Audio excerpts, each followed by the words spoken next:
This year in video games has gotten off to a good start, with the first 2025 release that I've played so far.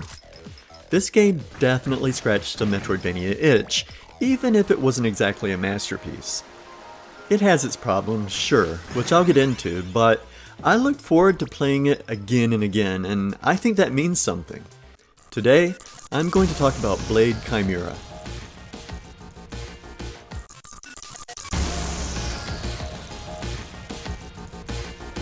Blade Chimera presents a solid story without being heavily narrative driven. You play as Shin, a demon hunter in a not-so-distant dystopian future where the land is overcome by yokai, supernatural creatures, spirits, and entities which, in this game, are collectively called demons. Soon into the story, Shin finds himself in a moral conundrum, questioning the motives of his leaders who instruct him to kill all demons on sight. Shin lives in a land where demon hunters like himself are held blameless if, during the course of their duties, they mistakenly kill a human. Shin starts to see the implications of this, as well as realizing the human qualities of the demons he's so callously murdered. He starts breaking the rules, becoming frustrated and defiant, and in doing so, discovers almost everything he believes about his past and the history of his land is a lie. The story is told well, and while I'm not an expert by any means, it seems well translated. Considering the game's Chinese studio origin, the lack of localization issues is noteworthy. The themes explored in the story are compelling and well represented, making the game's narrative feel impactful. To experience the entire narrative, you'll have to get both endings. You can experience them in one playthrough, as long as you collect puzzle pieces scattered throughout the game. Finding them can be tricky, so put your thinking caps on. Also, a little hint, there's an item that will allow you to see illusory walls. I didn't know I had it until after I'd found them all. And just a heads up, there's a section where you play as a cute dog. Dogs make everything better, 10 out of 10. So that's all I have to say about the narrative. It's an important part of the game, and I liked it quite a bit. Now let's move on to graphics and art direction.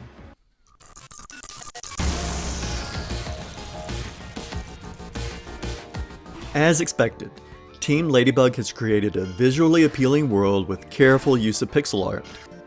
The color palette is varied and vibrant, with bold punches of color placed throughout the game. The cyberpunk, sci-fi setting is captured well, with flying cars and futuristic cityscapes in the background.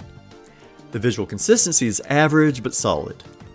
Lighting effects also play an important role, such as in the dark movie theater and nearly pitch-black cave-like rooms. Enemy design stands out in Blade Chimera, with a range of creative enemies that keep you on your toes. From tiny, annoying ghosts that float towards you, dealing chip damage, to humongous bosses that are a sight to behold, the variety is impressive. There are also medium-sized enemies that can insta-kill you if you let the book they're reading from touch you. Yup, it's as weird as it sounds, but you'll get what I mean once you see it in action. What I appreciate most is how the enemy's attack patterns vary, forcing you to constantly adjust your strategy as you move from room to room and checkpoint to checkpoint. The cutscenes are well animated and reflect not just good storytelling, but also impressive artistic style. They are used effectively to highlight key moments in the story without interrupting the flow of the gameplay. While I'm no artist, I know what I like.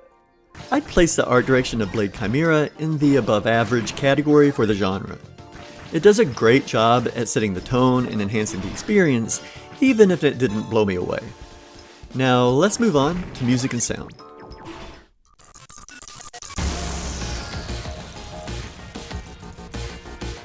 The music was composed by PeopleSoft, I don't know, a member of Team Ladybug, who has contributed to several of their titles, including Touhou Luna Nights and Draenus.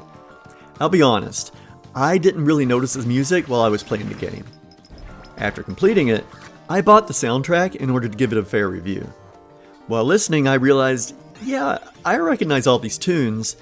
Scientifically speaking, the music must have burrowed into my brain's listening molecules and stayed there. That's how that works, right? That said, the soundtrack is average. It's a mix of techno and rock, and it's very repetitive.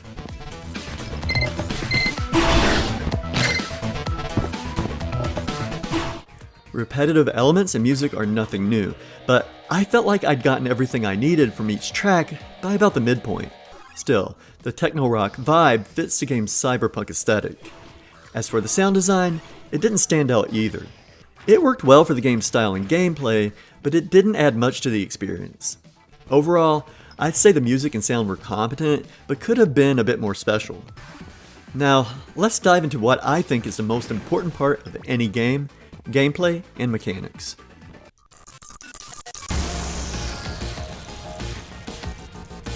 Two things stand out immediately. One, you can warp to nearly any part of the map you've unlocked from almost anywhere else. And two, the game's pretty easy. I am a big proponent of making fast travel vigorous and accessible early on in any Metroidvania. The warping ability is part of what makes the game easy. Another reason why the game is easy is that a lot of the regular enemies can be one-shotted after you've leveled up just a few times. Did I like this? Yes, sometimes it's refreshing not to have to endure pain and suffering in every game I play. Sometimes it's just fun to cruise, you know? One aspect that ties into the game's lack of technical challenge is the consumable system for healing and MP restoration. You can buy these consumables at various locations, and you're able to carry plenty of them. To use them, you simply pause the game and select what you need, whether slowly or quickly, your choice. This means that if you're getting pummeled by an enemy, you can take a breather, refill your health bar, grab a snack, make dinner, make a drink, and then jump back into the fray. Some of the bosses were pretty cool, and I would have liked to have been in a position where I really had to study their patterns and pay attention to take them down. Unfortunately, the consumable system trivialized these encounters, and I found that to be disappointing. While I enjoy a more relaxed, fun experience, I also like to feel like I've earned my victories. Sure, I could have opted not to use the consumables in order to increase the challenge, but I think a different healing mechanic that didn't interrupt the flow of the gameplay would have been a better solution. On a more positive note, there's an impressive variety of weapons to find or buy throughout the game. Whether you prefer ranged or melee combat, you'll find something to suit your playstyle. For ranged weapons, the bullets automatically replenish, requiring only a brief pause to reload. One of my favorite weapons was a lightsaber. Sure, it looked a little goofy, but it worked surprisingly well. For additional defense and offense, you'll find discs, cassettes, and suits, which by the way, they don't change the appearance of Shin at all, and you can eventually equip 2 of them at a time. There's a suit that supposedly makes the water sequences easier. Speaking of, I hated the water sequences. I usually like underwater areas in video games. I'm thinking of Ori, the Mobius Machine, and even Sekiro. They all had fun underwater areas, but in this game, you move so slowly in the water that even with that special suit, it was just a chore, and I was glad to be able to warp past them. The most important part of the gameplay is Lux. Lux is a demon who you fight early on, and after you defeat her, she becomes your companion. Her first ability you use is a sword that heals you a little every time you attack with it. Lux helps you solve puzzles, reach otherwise inaccessible places, and has melee, ranged, and AoE attacks. She even works as a light source in dark rooms. Blade Chimera is different from a lot of Metroidvanias in that none of your abilities are discoverable. You get all your special abilities via skill tree, even your double jump. You'll need to search for items to max out your health and MP, but none of the abilities are dependent on exploration. I love obtaining abilities through exploration in combat, but since there were plenty of other things to look for, I didn't miss it.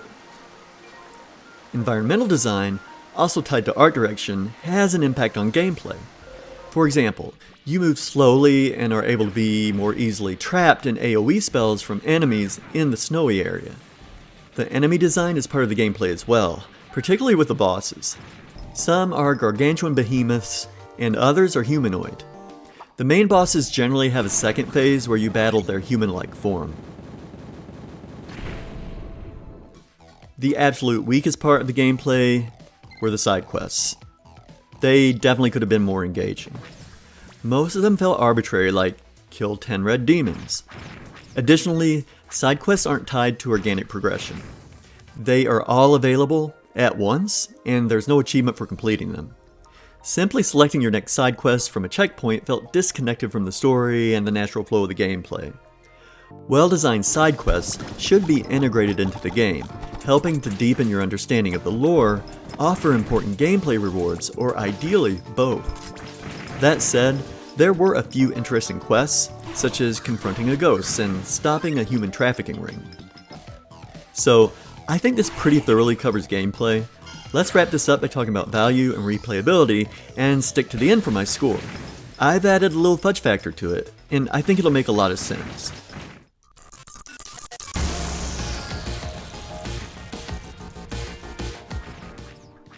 Blade Chimera is $17 on Steam at the time of this review. It's not exactly dirt cheap for an indie metroidvania that takes about 10 to 12 hours to complete and get both endings, but it's not bad either. Overall, I'd say it's worth it. It's not a game I'd really want to replay though. Replaying a game you love, even as subsequent playthroughs will be pretty much the same, can really help enrich your knowledge of its mechanics and lore, but I don't think many people will want to do that in this game. There's no branching narrative, and as I've stated, you can do everything the game has to offer in one playthrough. There are a couple of minigames that you might like.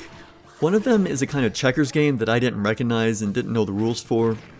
The other was an arcade game that was kind of a cross between Tron and Galaga. The achievements are pretty easy to obtain. None of them are secret.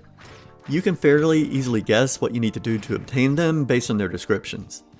What was surprising is that they didn't follow the usual pattern. For example, there's no achievement for finding every weapon or for completing the skill tree, but there is one for destroying enough mushrooms. So all in all, the game is worth its price tag, even if it's not a game that's evergreen. So that's my critique and analysis of Blade Chimera. Let's score it.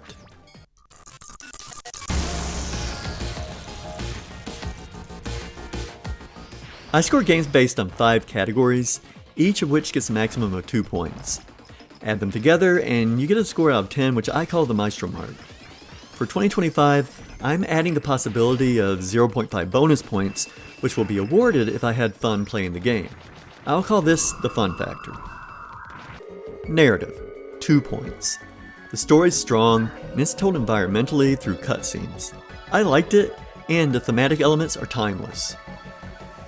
Graphics and art direction, 1.5 points. Very pretty pixel art and a nice palette. The enemies and bosses were well designed, animations were cool, and cutscenes played out well. It didn't blow me away, but it was above average. Music and sound, 0.5 points. I didn't like it. I found the techno music to be forgettable, and in listening to the soundtrack, kind of aggravating. The sound design didn't make any kind of impression on me either. Gameplay and mechanics, 1.5 points. I'm taking off half a point because the consumable system of healing trivialized what I think could have been some really satisfying boss fights. Value and replayability, 1 point. It's priced okay, but it wasn't a steal. And I don't think many people will want to replay it. Fun factor. This game gets 0.5 bonus points. It was fun. I looked forward to playing it, and I liked getting both endings. This gives a Maestro Mark of 7 out of 10, which means I think you might like it. Blade Chimera is a more than competent entry to the metroidvania genre. It wasn't perfect or groundbreaking, and it might be even a little forgettable, but it was a good start to my gaming experiences in 2025. What I really want to know is what you think. Tell me in the comments. If you like what I've been doing here, please like and subscribe as well. I appreciate each and every one of you. Take care, and we'll see you for the next one.